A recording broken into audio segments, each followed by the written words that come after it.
Comment les plus grands esprits de l'histoire ont-ils réussi à repousser les frontières de la connaissance? Albert Einstein, Léonard de Vinci, Marie Curie, tous ces génies partageaient un secret que la plupart d'entre nous ignorent encore aujourd'hui.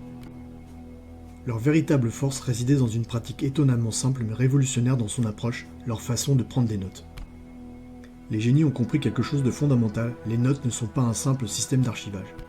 Entre leurs mains, elles deviennent un laboratoire d'idées vivant, un terrain fertile où les pensées s'entrechoquent, se combinent et donnent naissance à des innovations révolutionnaires. On pense évidemment à Einstein avec sa théorie de la relativité générale. La prise de notes permet les choses suivantes. Transformer ses pensées insaisissables en objets tangibles. Faire naître la créativité grâce à des connexions surprenantes entre des idées apparemment sans rapport. Construire un écosystème d'idées qui s'enrichit continuellement. Et développer une voie unique pour innover. Elle permet ainsi de mettre en place un véritable laboratoire d'idées.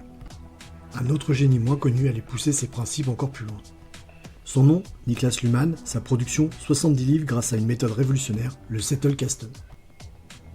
Un système qui allait révolutionner la façon de penser de l'être humain.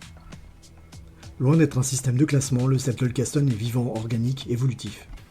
Dans ses mains, cette méthode se révéla être un véritable catalyseur de création intellectuelle.